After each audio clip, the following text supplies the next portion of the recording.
সম্মানিত সুধী মণ্ডলী, সবাইকে ভালোবাসা এবং শুভেচ্ছা জানিয়ে আজকে জামাতের মহাসমাবেশ নিয়ে আলোচনা করব। তো আলোচনা করার আগে আমি একটি ভিডিও ফুটেজ আপনাদের সামনে প্লে করে দেখাই, তারপর এটির উপর ভিত্তি করে আমার মূল আলোচনা হবে। Let's play the footage. করে রাখছে বুঝছেন, এই সময় দেখেন এরা এখনো ক্ষমতায় আসে নাই। এরা কি গাড়ি দরকার, সরকারি গাড়ি দরকার দেখেন তো। জামাত ইসলাম অত্যাচার করছে দেশটার ভিতরে অত্যাচার দেখেন, সবগুলো লোক দাঁড়ানো দেখেন।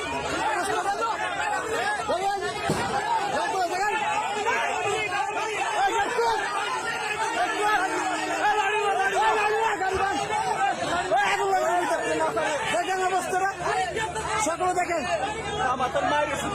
জামাত গুলারা মিটিংয়ে যাও, ওই মিটিংয়ে যাচ্ছিস না, মিটিংয়ে যাচ্ছিস না। জামাত জামাত কোন দেখি আসছে গায়ে জল করছে ওই দেশ কি তোর বাবুরের, ওই দেশ কি জামাতের রে, ওই দেশ কি জামাতের, ওই দেশ কি জামাতের নাম দেখলাম ওই মাশাআল্লাহ আগে করে বুঝে জামাত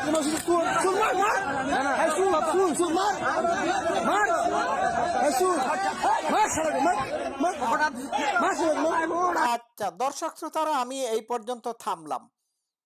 আপনারা কি বুঝতে পারলেন?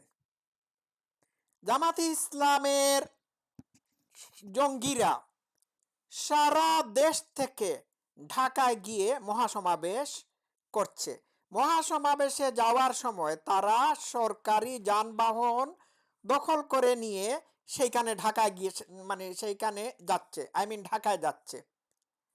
তো জনগণের দুর্গতি ঘটিয়ে এই দল যদি তাদের মহাসমাবেশ করে থাকে, তাহলে এরা দেশের জন্য কি দুর্গতি বয়ে নিয়ে আনতে পারে আপনারা তো বুঝতেই পারছেন।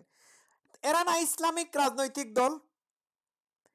এদেরকে কি ধর্ম এটাই শিখিয়েছে যে জনগণের যানবাহন, জনগণের মাল সামানা ডাকাতি করে নিয়ে নিজেরা নিজেদের সুবিধা ভোগ করবে? এটা তো কোনো অবস্থাতেই ন্যায়সঙ্গত না যে জনগণের বা পাবলিক জনগণের যানবাহনকে তারা নিজেদের দলীয় স্বার্থে ব্যবহার করবে। আগে তো বহু রাজনৈতিক দল ক্ষমতায় ছিল, অনেক রাজনৈতিক দল বাংলাদেশে ক্ষমতায় ছিল। কোন রাজনৈতিক দলের সমাবেশে কি এইভাবে পাবলিক ট্রান্সপোর্ট কোন রাজনৈতিক দল ব্যবহার করেছিল? উত্তর হচ্ছে না। তাহলে জামাত কেন ব্যবহার করছে? এ থেকে তাদের কি চরিত্রের বহিঃপ্রকাশ ঘটে বলুন তো দেখি। এই ঘটনা থেকেই তো বোঝা যাচ্ছে যে এরা অসৎ দুর্নীতিবাজ। এরা দেশের জন্য কাজ করে না, বরং দেশের সম্পদ নিজেদের স্বার্থে অবৈধভাবে তারা ব্যবহার করে নিজেদের স্বার্থ হাসিল করে। এরা না বলে আল্লাহর আইন চাই, সৎলোকের শাসন চাই। এটা কি সৎলোকের আচরণ? এই যে ভিডিও ফুটেজ দেখালাম, এ থেকে আপনারা কি বুঝতে পারলেন? এইভাবে তারা সারা বাংলাদেশের যানবাহন, ট্রেন, বাস দখল করে নিয়ে তাদের মহাসমাবেশ সাকসেসফুল করছে এমনটি না, এমনটি শুধু না, তারা সারা বাংলাদেশকে ডাকাতি করেছে। বুঝতে পারছেন? গেল এইটা, আমি এটি আপনাদের সামনে তুলে ধরলাম। তো আজ ঢাকায় সোহরাওয়ার্দী উদ্যানে তাদের মহাসমাবেশে হাজার হাজার নিরাপত্তা কর্মীদেরকে নিয়োগ দেওয়া হয়েছে। বিষয়টা বুঝতে পারছেন? তো এই যে হাজার হাজার নিরাপত্তা কর্মীদেরকে নিয়োগ দেওয়া হলো, এই নিয়োগটা কে দিয়েছে? রাষ্ট্র দিয়েছে। এইভাবে কি অন্যান্য রাজনৈতিক দলের মিটিং, মহাসমাবেশে হাজার হাজার নিরাপত্তা কর্মীদের নিয়োগ দেওয়া হয়? তাহলে তো বুঝতেই পারছেন কারা ক্ষমতায় আছে। আজকে জামাতের মহাসমাবেশে যে সমস্ত টুকাইদেরকে বক্তব্য দিতে শুনলাম, এই সমস্ত টুকাইরাই জুলাই আগস্ট 5ই আগস্টের আসল কারিগর। অথচ ওই সময়টাতে তারা নিজেদের পরিচয় দেয় নাই। আজকে আজকে তারা স্পষ্টভাবে জামাতের মহাসমাবেশে বক্তব্য দিয়ে প্রমাণ করে দিল যে যে তারা ইসলামী ছাত্র শিবিরের মানুষ। এই যে এনসিপির হাসনাত আবদুল্লাহ, তারপর আইফোন মলম মানে আইফোন আলম উর্ফে সার্ভিস মলম উর্ফে সার্ভিস আলম বক্তব্য দিল, এনসিপির সদস্যরা বক্তব্য দিল, তাহলে বোঝা গেল NCP is a B team of Jamaati Islam. ঠিক আছে, তো আসলে জামাত ইসলামের এই মহাসমাবেশ প্রমাণ করে যে তারা সরকারকে নিয়ন্ত্রণ করছে, তারাই ক্ষমতাসীন। আর তারা এখানে একটি ট্রিক অ্যাপ্লাই করেছে। তাদের এই মহাসমাবেশে বাংলাদেশ থেকে বাংলাদেশের বিভিন্ন জায়গা থেকে তাদের মানুষ নিয়ে এসে জড়ো করেছে।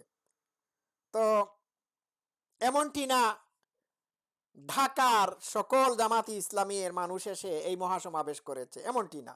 যদি ঢাকার জামাতি ইসলামের মানুষ এইখানে আসতো তাহলে 500 জন হতো কিনা সন্দেহ আছে। সুতরাং তারা একটি কৌশল অ্যাপ্লাই করতেছে। এই কৌশলটা তাদের চিরাচরিত কৌশল। তারা বাংলাদেশের বিভিন্ন জায়গায় যখন কোনো সমাবেশ করে থাকে তখন বিভিন্ন জায়গা থেকে, বাংলাদেশের সব জায়গা থেকে মানুষ নিয়ে এসে এইখানে তাদের সংখ্যাধিক্য এলাকার মানুষকে দেখায়। এ দিয়ে প্রমাণ করতে চায় যে তাদের সংখ্যা কম না। এটা তাদের কৌশল, বুঝতে পারছেন? তো আজ মানে সোহরাওয়ার্দী উদ্যানে জামাতের মহাসমাবেশকে সফল করতে সহায়তা করেছে ইউনূসের সরকার। এই সুবিধা ক্ষমতায় না গিয়েও, ক্ষমতার বাইরে থেকেও এই ধরনের সুবিধা অন্য কোনো রাজনৈতিক দল পায় না। এটাই হচ্ছে আসল কথা। আজকে পুরা বাংলাদেশ জামাতের দখলে চলে গেছে, আর এই জামাতের দখলে চলে যাওয়ার জন্য সহায়তা করছে ইউনূস এবং ইউনূসের মতো কিছু মানুষ।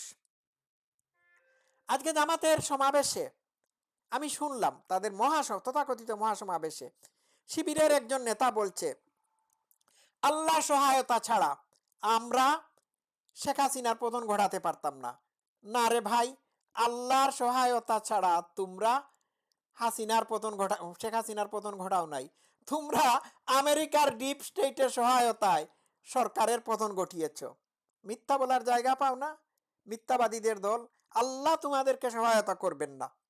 এরপরে তারা আরো বলেছে, তাদের সমাবেশে আরো বলেছে যে আমরা তাগুতি শক্তিকে এই দেশে প্রতিষ্ঠিত হতে দেব না। তাগুতি শক্তি বুঝেন তো? তাগুতি শক্তি হচ্ছে সকল সেকুলার গণতান্ত্রিক রাজনৈতিক দলগুলো, এগুলো হচ্ছে তাগুতি শক্তি। তাগুতি শক্তির আরেকটি অর্থ হচ্ছে যারা নন ইসলামিক রাজনৈতিক মতাদর্শে বিশ্বাসী। এই অর্থে তাদের কাছে তাগুতি শক্তি হচ্ছে বিএনপি, জাতীয় পার্টি, আওয়ামী লীগ, জাসদ, বাসদ সহ কমিউনিস্ট পার্টি সহ সকল নন ইসলামিক রাজনৈতিক দল। তাদের টার্গেট হচ্ছে তারা ক্ষমতায় গিয়ে এদেরকে দমন করবে, অর্থাৎ নিষিদ্ধ করবে। আপনারা কি মনে করেছেন তারা শুধুমাত্র আওয়ামী লীগ নিষিদ্ধ করেছে? এমনটি না। আওয়ামী লীগ নিষিদ্ধ করেছে, ছাত্রলীগ নিষিদ্ধ করেছে, এবার বিএনপি নিষিদ্ধ করবে। সকল নন ইসলামিক রাজনৈতিক দলগুলোকে তারা নিষিদ্ধ ঘোষণা করবে। আজকে তাদের মহাসমাবেশে কোনো বিএনপি, জাসদ, বাসদ, কমিউনিস্ট পার্টির কোনো নেতা কি বক্তব্য দিয়েছেন? কোনো নারীর উপস্থিতি আপনারা দেখতে পেরেছেন? কিন্তু এই নারীদেরকে তারা ব্যবহার করেছে তাদের চিটিং বিপ্লবের সময়। এটাই হচ্ছে আসল কথা। দর্শক শ্রোতারা, আমার বক্তব্যগুলো আপনারা ভালো করে খেয়াল করবেন প্লিজ। ভালো থাকবেন। Love you all. Thank you so much.